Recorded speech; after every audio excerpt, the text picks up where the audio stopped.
രണ്ടാഴ്ചത്തെ സംഭവങ്ങളൊക്കെ എടുക്കുകയാണെങ്കിൽ യുവാക്കൾക്കിടയിൽ വലിയ രീതിയിൽ ലഹരിപയോഗം അത് പിടികൂടുന്നു, അക്രമ സംഭവങ്ങളൊക്കെ ഉണ്ടാകുന്നു.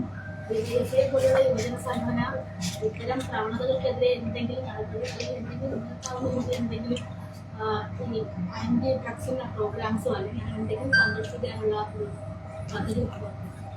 ലഹരിക്കെതിരായിട്ട് ഡിവൈഎഫ്ഐ ശക്തമായ ക്യാമ്പയിൻ നേരത്തെ തുടക്കം കുറിച്ചിട്ടുണ്ട്. പുതിയ സാഹചര്യത്തിൽ ആ കാര്യങ്ങൾ കുറെ കൂടി വിപുലമാക്കണം എന്നാണ് ഞങ്ങൾ ആലോചിച്ചിട്ടുള്ളത്. ജനകീയ കവചം എന്ന പേരിൽ ഞങ്ങൾ കഴിഞ്ഞ 2 വർഷമായി നിരവധിയായ പരിപാടികൾ നടത്തിക്കൊണ്ടിരിക്കുകയാണ്. അതിലിപ്പോ ലഹരിയുടെ വ്യാപനം, അതിന്റെ ലഭ്യത, അതാണ് വളരെ ഗൗരവമായ ഒരു പ്രശ്നമായിട്ട് നമ്മൾ അഡ്രസ് ചെയ്യേണ്ടത്. അപ്പൊ ആ ലഭ്യത എങ്ങനെ ഉണ്ടാവുന്നു എന്നത് സംബന്ധിച്ച് കൃത്യമായ അന്വേഷണം നടക്കേണ്ടതുണ്ട്.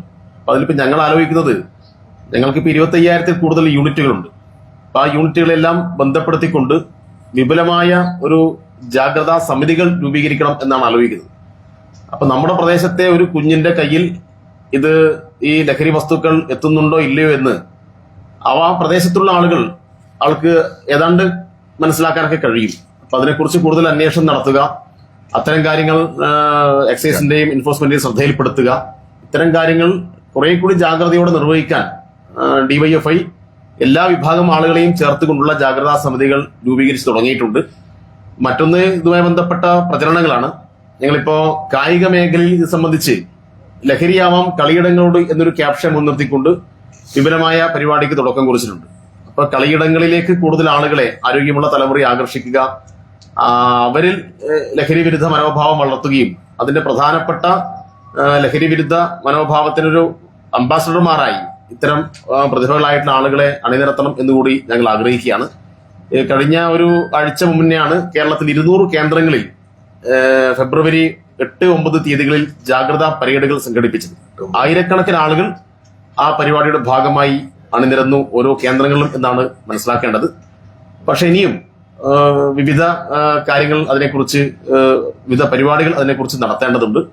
അപ്പൊ അതിനെക്കുറിച്ച് ഞങ്ങൾ ആലോചിക്കുകയാണ്. അപ്പോൾ അതിവിപുലമായിട്ടൊരു ജനകീയ യുദ്ധം തന്നെ നടത്തിക്കൊണ്ട് മാത്രമേ നമുക്കിതിനെ പരാജയപ്പെടുത്താൻ വേണ്ടി കഴിയൂ. നിങ്ങൾ ചോദിച്ചതുപോലെ വളരെ ഗൗരവമായ നിലയിൽ തന്നെയാണ് ലഹരിയുടെ വ്യാപനം ഉണ്ടായിക്കൊണ്ടിരിക്കുന്നത്. അതിനെ ശക്തമായി യുവജനങ്ങളെ ആകെ അണിനിരത്തി ചെറുത്ത് പരാജയപ്പെടുത്തും. അതിനാവശ്യമായിട്ടുള്ള നേതൃത്വം ഡിവൈഎഫ്ഐ നിർവഹിക്കും എന്നാണ് പറയാനുള്ളത്.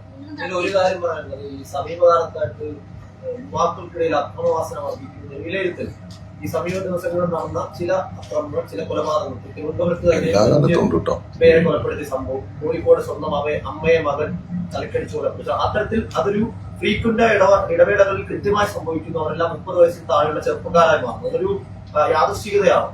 എങ്ങനെയാണ് സമീപിക്കുന്നത് യുഎഫ്എ പോലെ? അത് അങ്ങേയറ്റം ഗൗരവമായിട്ടൊരു കാര്യമാണ്. കാരണം സ്വന്തം അമ്മയെ തലയറുത്ത് കൊല്ലുന്നു, സ്വന്തം അനുജനെ കൊല്ലുന്നു. നമുക്കത് ആലോചിക്കാൻ കഴിയുന്നതിനപ്പുറത്തുള്ള കാര്യമാണ് നടന്നുകൊണ്ടിരിക്കുന്നത്. അപ്പൊ ഇതിനെ എങ്ങനെ അഡ്രസ് ചെയ്യണം ഞങ്ങളും ഗൗരവമായി ആലോചിച്ചുകൊണ്ടിരിക്കുകയാണ്. അപ്പൊ ഇതുമായി ബന്ധപ്പെട്ട ബോധവൽക്കരണ പരിപാടികൾ യുവാക്കൾക്കിടയിൽ സംഘടിപ്പിക്കേണ്ടതുണ്ട്. അപ്പൊ ഇത് ഗൗരവമായ ഒരു പ്രശ്നമായി തന്നെ ഡിവൈഎഫ്ഐ അഡ്രസ് ചെയ്യും. അപ്പൊ എങ്ങനെയാണ് വയലൻസ് ഇത്രമാത്രം ഒരു ആഘോഷമായി മാറുന്നത് എന്നത് നമ്മൾ ആലോചിക്കേണ്ട കാര്യമാണ്. അപ്പൊ വയലൻസിനെ ആഘോഷിക്കുന്ന ഒരു തലമുറ ഒരു കാരണവശാലും ഉണ്ടാവാൻ പാടില്ല. അപ്പൊ അതിനെതിരായിട്ടും ശക്തമായിട്ടുള്ള ക്യാമ്പയിന് ഡിവൈഎഫ്ഐ നേതൃത്വം കൊടുക്കും. ലഹരിയുടെ അടുത്ത സ്റ്റെപ്പാണ് ഒരുപക്ഷെ വയലൻസ് എന്ന് പറയുന്നത്. നിങ്ങൾ സമീപത്ത് നടത്തിയ ഈ പരിപാടികൾ, ഈ ബോധവൽക്കരണ പരിപാടികൾ, അത്തരത്തിലുള്ള ക്യാമ്പയിനുകൾ, അതിന്റെ ഒരു അവലോകനം എടുത്തിട്ടുണ്ട്. നിങ്ങൾക്ക് ഈ സമൂഹത്തിലൂടെ എങ്ങനെ ഇടപെടാൻ കഴിഞ്ഞൊരു അവലോകനം, അങ്ങനത്തെ ഒരു പൂർണ്ണമായിട്ടൊരു അവലോകനമൊക്കെ നടത്തി? തീർച്ചയായിട്ടും നമ്മളിപ്പോ പ്രാദേശികമായിട്ട് ഞങ്ങൾ ഇത്തരം കാര്യങ്ങളൊക്കെ നടത്തുമ്പോൾ ഇതുവരെ നമ്മളോട് അനുഭവമില്ലാത്ത ഒരുപാട് ആളുകൾ ഞങ്ങളുമായി സഹകരിക്കുന്നുണ്ട്. ഞങ്ങൾക്ക് ഒരുപാട് വിവരങ്ങൾ കൈമാറുന്നുണ്ട്. ഞങ്ങൾക്ക് കിട്ടുന്ന വിവരത്തെ അടിസ്ഥാനപ്പെടുത്തി ഞങ്ങൾ എക്സൈസ് സംഘവുമായി സംസാരിച്ചിട്ടുണ്ട്. എല്ലാ കാര്യവും നമ്മളങ്ങനെ വെളിപ്പെടുത്താറില്ല. പക്ഷെ ഡിവൈഎഫ്ഐയുടെ പ്രാദേശികമായിട്ടുള്ള 10,000-കണക്കിന് വളണ്ടിയർമാർ രംഗത്തിറങ്ങിയപ്പോൾ ഞങ്ങളെ സമീപിക്കാൻ ഒരുപാട് ആളുകൾ തയ്യാറായിട്ടുണ്ട്. അപ്പൊ അതുമായി ബന്ധപ്പെട്ട ഒരുപാട് വിവരങ്ങൾ ഞങ്ങൾ കിട്ടുകയും അത്തരം കാര്യങ്ങൾ അവിടെയും ചെയ്തിട്ടുണ്ട്. മറ്റൊന്ന്, അങ്ങേയറ്റം ഇതിന് അടിമപ്പെട്ട ആളുകളെ അവരുടെ പുനരധിവാസം നടത്താൻ ആവശ്യമായ കാര്യങ്ങൾ കൂടി ഗൗരവമായി നമ്മൾ ഏറ്റെടുക്കേണ്ട ഒരു കാര്യമാണ്. വേറൊരു പ്രധാനപ്പെട്ട കാര്യം, ഇത് പല രക്ഷിതാക്കളും കുറെ കാലത്തിന് ശേഷമാണ് തിരിച്ചറിയുന്നത്. അപ്പൊ തന്റെ മകൻ ഇതിന്റെ ഭാഗമാണ് എന്ന് ഒരു ഘട്ടം കഴിയുമ്പോൾ മാത്രമേ തിരിച്ചറിയുന്നുള്ളൂ. അപ്പൊ മദ്യപിച്ചാൽ ചിലപ്പോ ആദ്യത്തെ ദിവസം തന്നെ വീട്ടുകാർക്ക് തിരിച്ചറിയാൻ കഴിയും. പക്ഷെ ഇതൊരു പുതിയ തരം സിന്തറ്റിക് ലഹരിയാണ്, രാസലഹരിയാണ്. അപ്പൊ ഇത് ഉപയോഗിച്ച് ഒരു ഘട്ടം കഴിയുമ്പോൾ മാത്രമാണ് ഇതൊക്കെ തിരിച്ചറിയുന്നത്. അതിൻ്റെതായ ഒരുപാട് പ്രശ്നങ്ങളുണ്ട്. അപ്പൊ അതൊക്കെ അഡ്രസ് ചെയ്യാൻ ആവശ്യമായിട്ടുള്ള ഇടപെടലാണ് ഞങ്ങൾ നടത്തിക്കൊണ്ടിരിക്കുന്നത്. യുവാക്കളുടെ രാഷ്ട്രീയം സ്വാധീനിക്കപ്പെടാത്തതുകൊണ്ടല്ലേ ഇത്തരം സംഭവങ്ങൾ ഉണ്ടാവും. ഈ അക്രമങ്ങൾ ഇതൊക്കെ ഒരു 10-15 വർഷത്തിന് മുന്നോട്ട് പോവുകയാണെങ്കിൽ എല്ലാം മറ്റ് യുവജന സംഘടനകൾ യുവാക്കൾ ഒരു തരത്തിലല്ലെങ്കിൽ മറ്റൊരു തരത്തിലുള്ള അക്രമങ്ങളൊക്കെ എല്ലാ കാലത്തും ഉണ്ടാവാറുണ്ട്. ഇതിലിപ്പോ ലഹരി പുതിയ തരത്തിലേക്ക് വരുന്നു എന്നുള്ളതാണ് യാഥാർത്ഥ്യം. അതിൽ രാഷ്ട്രീയവും ലഹരിയും തമ്മിലൊന്നും നമ്മൾ അങ്ങനെ അടുത്ത കേസുകളിലെല്ലാം ഇവര് സമൂഹവുമായിട്ട് ബന്ധമില്ലാത്തവരാണ്, സ്വന്തം കുടുംബങ്ങളിലാണ് നടക്കുന്നത്. ആ ആംഗിളിലാണ് ചോദ്യം. അതെ, കുടുംബങ്ങളിൽ നടക്കുന്ന സമൂഹത്തിൽ അപകടം ഉണ്ടാകും, അരാഷ്ട്രീയവൽക്കരണം, അരാജകത്വം ഉണ്ടാകുന്നുണ്ട്, ഈ മാനസിക സംഘർഷങ്ങളുണ്ട്, അങ്ങനെയുള്ള പ്രശ്നങ്ങളുണ്ട്. അപ്പൊ അതിനെ നമുക്ക് കൂട്ടായിട്ട് അത് മാധ്യമങ്ങളും യുവജന സംഘടനകളും ഇതിന് പിന്നിലൊരു വലിയ മാഫിയ ഉണ്ട് എന്ന് നമ്മൾ സംശയിക്കുകയാണ്. ഇപ്പോ കൊച്ചിയിലൊക്കെ കേട്ട വിവരം ഇതൊരു ഇൻവെസ്റ്റ്മെന്റ് ആയി മാറ്റുന്നു. അതായത് ഇൻവെസ്റ്റ്മെന്റ് വാങ്ങി പണം സ്വരൂപിച്ച് ലഹരി പർച്ചേസ് ചെയ്ത് വിൽപ്പന നടത്തുന്നു എന്നുള്ള വിവരങ്ങളാണ് കിട്ടുന്നത്. ഇതൊരു ആ തരത്തിൽ അവരെ പിടിക്കണം.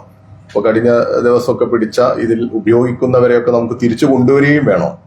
ഈ ചെറുപ്പക്കാരെ അവരുടെ ഈ ലഹരി ഉപയോഗത്തിൽ വിമുക്തി പോലെയുള്ള സംഘടനകളുമായിട്ടൊക്കെ ബന്ധപ്പെട്ട് അവരെ തിരിച്ച് സമൂഹത്തിന്റെ മുഖ്യധാരയിലേക്ക് കൊണ്ടുവരാൻ ആവശ്യമായ പ്രവർത്തനം കൂടി ചെയ്യണം എന്നുള്ളതാണ് ഞങ്ങൾ ആഗ്രഹിക്കുന്നത്. ഏതായാലും ഒരു നിരന്തരമായ പോരാട്ടം ലഹരിക്കെതിരെ നടത്തണം എന്നുള്ളത് തന്നെയാണ് ഞങ്ങളുടെ ഉദ്ദേശം. ഇതൊക്കെ പ്രോത്സാഹിപ്പിക്കുന്ന സിനിമ, അതുമായി ബന്ധപ്പെട്ട വീഡിയോ കണ്ടന്റുകൾ, അതുമായി ബന്ധപ്പെട്ട യൂട്യൂബർമാരുടെ ഇടപെടലുകൾ ഇതൊക്കെ ഉണ്ടാവുന്നുണ്ട്.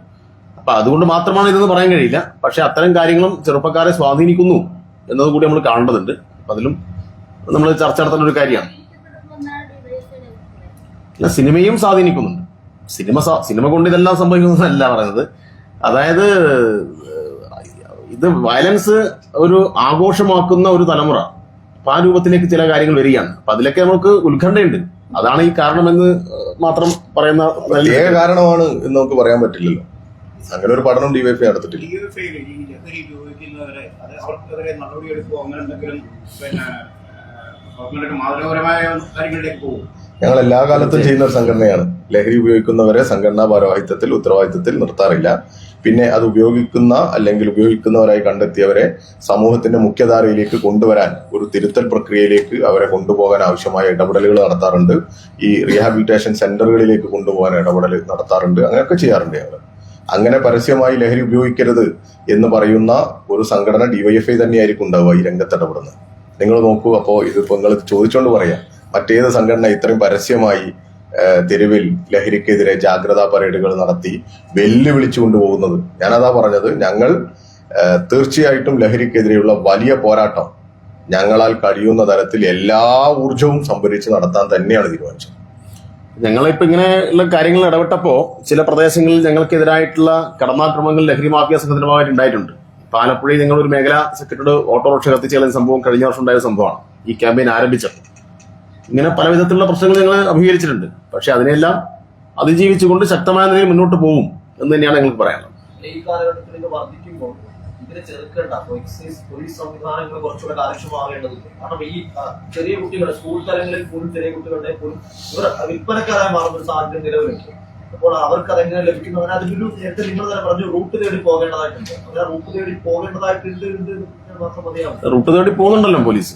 ഇപ്പൊ പോലീസ് ഇതിന്റെ ലഭ്യത എന്ന് പറഞ്ഞാല് ഇപ്പം കൊറിയർ വഴി വരികയാണ് അല്ലേ? ഇപ്പൊ നിങ്ങൾക്ക് ഒരു ഇങ്ങനെയൊരു സാധനം വേണമെന്ന് നിങ്ങൾ ഉപയോഗിക്കുന്ന ആളാണെങ്കിൽ നിങ്ങൾക്ക് ഇതിന്റെ കച്ചവടക്കാർക്ക് എത്തിക്കാൻ എന്തെല്ലാം മാർഗങ്ങളുണ്ട്. നിങ്ങളിലേക്ക് എത്തുന്ന ഒരാളെ എങ്ങനെയെല്ലാമാണ് തടയാൻ വേണ്ടി കഴിയുക? അപ്പൊ അതിനെക്കുറിച്ച് ആലോചിക്കുകയാണ്. അതുകൊണ്ട് കേരളത്തിൽ ഇതുമായി ബന്ധപ്പെട്ട എൻഫോഴ്സ്മെന്റ് പരാജയം എന്ന് പറയാൻ കഴിയില്ല. ശക്തമായി ഇടപെട്ടുകൊണ്ടിരിക്കുകയാണ്. കർണാടകയിൽ പോയിട്ട് അന്തമാൻ നിക്കോബാർ ദ്വീപിൽ പോയിട്ട് ആളെ അറസ്റ്റ് ചെയ്ത സംഭവം ഉണ്ടായിട്ടുണ്ട്. ഏറ്റവും കൂടുതൽ കേസുകൾ രജിസ്റ്റർ ചെയ്ത അനുഭവം ഉണ്ടായിട്ടുണ്ട്. ഇതൊക്കെ കണക്കുകൾ ഇവിടെ ഉണ്ടല്ലോ. രാജ്യത്തെ വിവിധ സംസ്ഥാനങ്ങളുമായി തട്ടിച്ചു നോക്കുമ്പോൾ കണക്കുകൾ നമ്മൾ നേരത്തെ നിയമസഭയിൽ അടിയന്തര പ്രമേയത്തിന്റെ മറുപടിയിൽ മന്ത്രി സൂചിപ്പിച്ചിട്ടുണ്ട്. ആ കണക്കുകളൊക്കെ നിങ്ങളുടെ മുമ്പിൽ ഉണ്ടാവും. അതുകൊണ്ട് ഇതെല്ലാം ഫലപ്രദമായി ഗവൺമെന്റ് ആ പരിമിതിക്കുള്ളിൽ നിന്ന് ചെയ്യുന്നുണ്ട്. പക്ഷേ അതുകൊണ്ട് മാത്രം നമുക്കിതിനെ മറികടക്കാൻ വേണ്ടി കഴിയില്ല. അദ്ദേഹം നേരത്തെ പറഞ്ഞത് ഒരു ജനകീയമായിട്ടുള്ള യുദ്ധത്തിന് നമ്മൾ തയ്യാറെടുക്കുക, മറ്റു വഴികൾ നമ്മുടെ മുമ്പിൽ ഇല്ല. അപ്പൊ മാധ്യമപ്രവർത്തകരും എല്ലാവരും ചേർന്ന് നടത്തേണ്ട ഒരു ജനകീയമായിട്ടുള്ള പോരാട്ടമാണ്. അപ്പൊ ഞങ്ങളെ കൊണ്ടാവുന്ന വിധത്തിലുള്ള എല്ലാ പ്രവർത്തനവും ഡിവൈഎഫ്ഐ ഏറ്റെടുക്കും.